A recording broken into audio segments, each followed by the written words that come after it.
What is going on, guys? Rewinds here, and in this video I'm going to be bringing you guys my review for Boruto episode 227. So first off, before I start that, let me know what you guys think of my audio quality, because I did recently get a new mic and I've been messing around with it. So if it does sound better, let me know in the comments below that the sound quality is better, or if it's worse, let me know if I need to still make some adjustments. But I think I finally got it at a decent point where I don't have to worry about messing around with it too much anymore. But I wanted your guys' opinions on that, so let me know. And I also know that this review is really late compared to when it should have came out, but if I'm being honest, I'm a little behind on the Boruto anime. I watched this episode a while ago, and then I just rewatched it recently so I could make a proper review, but I have to catch up on the anime. I'm about 4 episodes behind, I think, so eventually I will catch up on that, and then I'll definitely be sure to review the episodes as I go through. But anyway, let's talk about this episode.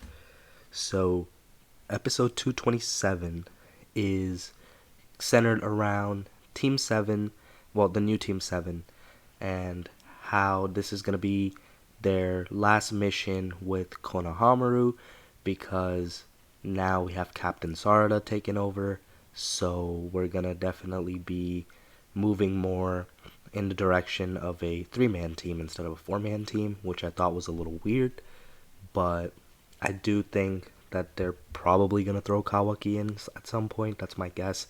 And maybe this will give Konohamaru some time to do some off-screen training or be involved in some other area, because usually in most missions anyway, when he's involved with this new Team 7, he usually takes some type of sacrificial blow so that Team 7 can shine. So maybe this is for the best. But the episode started off with Captain Sarada and her being concerned. She was talking to Sakura.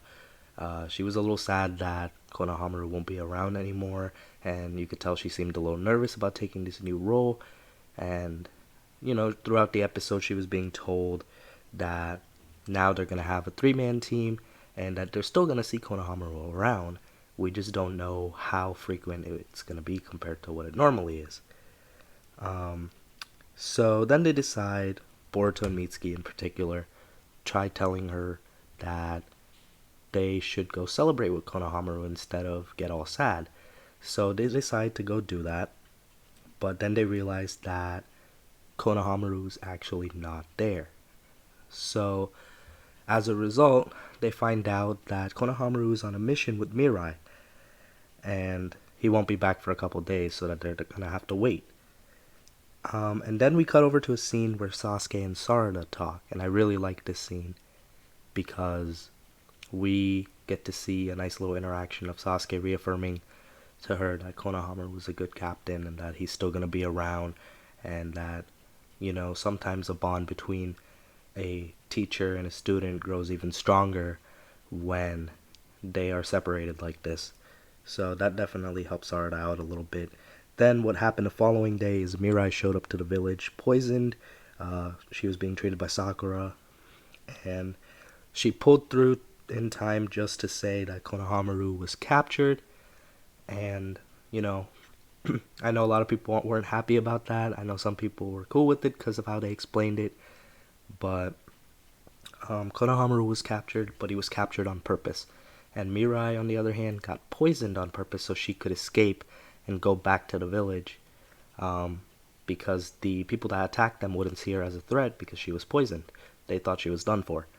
So she came back and gave everybody a heads up, and as a result, Team 7, the new one, decided to request to be deployed to back up Konohamaru. So after Team 7's request to go and help out Konohamaru, we cut over to a scene where Konohamaru's captured. He's tied up, and there's also 2 hostages around by him that were originally the people that he was supposed to escort in this mission with Mirai.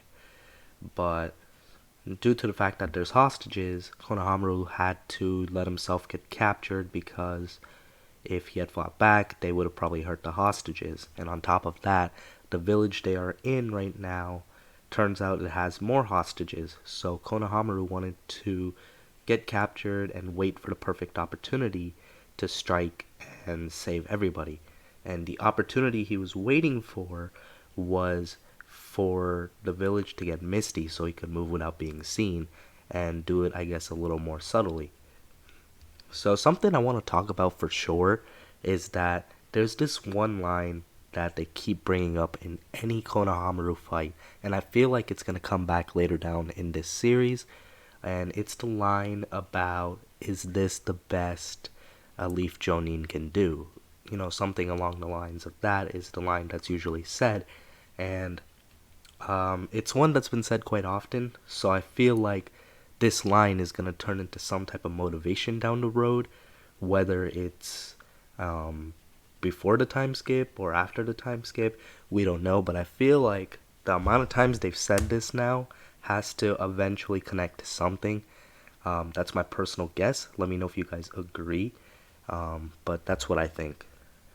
So what happened in this whole mission anyway is that Mirai escaped by getting poisoned. I mean, she didn't necessarily have to let that happen, but this way, I guess there would be less suspicion of reinforcements coming. So I guess she did the right thing there. Konohamaru said he would take care of the situation even though he was captured. So Mirai basically just send out help just in case. So then what happens is we see Team 7 being dispatched, and eventually they get near the area and they're seeing him from afar. They use a telescope and they see that he's captured and he's just looking up at the sky. And this is obviously for his plan. But before this plan even happens, the new Team 7 already kind of has an idea of what Konohamaru was planning. They're smart enough to figure that out, which I thought was really cool. They know how their captain thinks, and that shows that they are overall a pretty good team to have like that kind of relationship with their leader. So that was nice. So then the mist enshrouds the village, and right when Konohamaru was about to be forced to make his move because they were about to hurt the hostages instead of him, the whole time they were beating him up beforehand and he wasn't talking, giving up any intel. So they decided to try hurting the hostages, and that's when Konohamaru was going to be forced to act. But right before that happened, Team 7 strikes, and what happens is that Boruto uses the sexy jutsu, and that kind of throws like these thugs off guard, and that kind of gives them a distraction while Mitsuki and Sarda are taking care of other things. So I thought this was a nice usage of that jutsu, and right when Konohamaru breaks free, he realizes that, okay, my team has already done exactly what I was going to do. And like I said, that goes back to the point where I was talking about they know him so well, even though in this episode I'm glad they emphasized that he could have taken care of the situation on his own if necessary. They used it more so as, you know, another thing for the other members of Team 7 to take over. But I am happy though that they said that he could have taken care of it, because a lot of people kind of bash him for not being able to handle certain situations because we haven't seen it showcased too often. But they said it in this episode a couple times that he could easily do it. But I know they wanted to come together with an episode where they have the whole team come together, and I think this was a good way to highlight their relationship without having anybody necessarily look too bad. So I think on the writing end they covered that fairly well. By the way, I didn't mention who the main bad guy was. It seemed like someone who could actually be a villain that would be around for about a little mini arc or something. I forgot his name, if I'm being honest, but he is pretty well known. I think his nickname was like a man of 1,000 faces, if I remember right.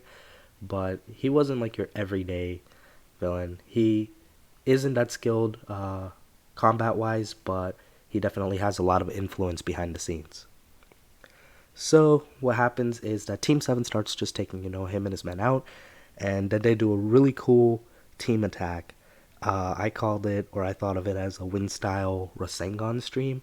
What they did was Mitsuki came up with a plan, and then Boruto and Sarda used Wind style to propel Konohamaru towards the main antagonist and hit him with the Rasengan. And I thought that looked pretty cool. Nice way to send it off. I'm kind of glad that Konohamaru was the one who got the win here at the end. Otherwise, I feel like people wouldn't have been as content with the episode. So that happened, and then we had some touching moments. Konohamaru was talking about uh, how they know him so well, and he was just trying his best to not break down in tears, which he ended up doing. He started crying because of how well the team knows him, as well as how far they've all come compared to the beginning of the show. So, nice little moment there. Then, to end off the episode, we get a Team 7 group photo. And that was definitely, I feel like, the best way to wrap it all up. So, to wrap things up, overall, I did really enjoy this episode. I'll give you my rating for it in a second, but I really want to emphasize some of my favorite parts of this episode were seeing Konohamaru get the final blow over here on the villains of the episode. I feel like he deserves some shine, even if it's against, some, I guess, I don't know if I should use the word fillerish, but anime canon villains. It's better than nothing, and it's better than him getting shafted again. Hopefully this leads to some good things for him down the road, but I am happy that he got a nice moment there. I'm happy with Team 7 knowing him so well. I thought that was pretty cool. The second half of the episode was definitely better. Visually, the Rasengan was really cool. Aside from that, though, pretty or like average animation, but nothing to really like dock points off of it for. And I definitely do like that they took this group photo at the end, and I feel like that's the best way they could have closed off the episode, and I really like that they did that. So I think overall I'm gonna give the episode a 7.5 to an 8 out of 10. So a pretty good to a great episode for me. It is something that I enjoyed watching both times that I've seen it. So I would recommend you guys check this one out if you haven't already. Hopefully this spells some good things down the road for all four of these characters. I'm pretty sure, the new Team 7, those three are going to be alright. But I sure hope that Konohamaru gets some redemption down the road, because he's a character that, a lot of us thought had some pretty big potential. And then some of us were a little disappointed with how often I guess he would lose in this series. So hopefully that changes later down the road, and even if he loses fights, hopefully he's just written better to do more in fights rather than always be the guy who gets sacrificed in order for his students to flourish. But yeah, that's my overall thoughts on this episode. Let me know what you thought of it in the comments below. Like I said earlier, I will be covering other reviews too as they come along, so look forward to that for the other Boruto episodes. I think we're on about 231 now. And I think, yeah, 231. And so I got about 4 more to go. I'll eventually get there, so stay tuned for that. Upcoming soon is some manga spoilers for Dragon Ball Super and Boruto, so look forward to that. That's probably what's going to be coming next to my channel. But that's going to be it for this video. Be sure to leave a like if you guys enjoyed. Subscribe to my channel if you guys are new. Hope you guys have a good day or night. I'm Rewinds, and I'm out.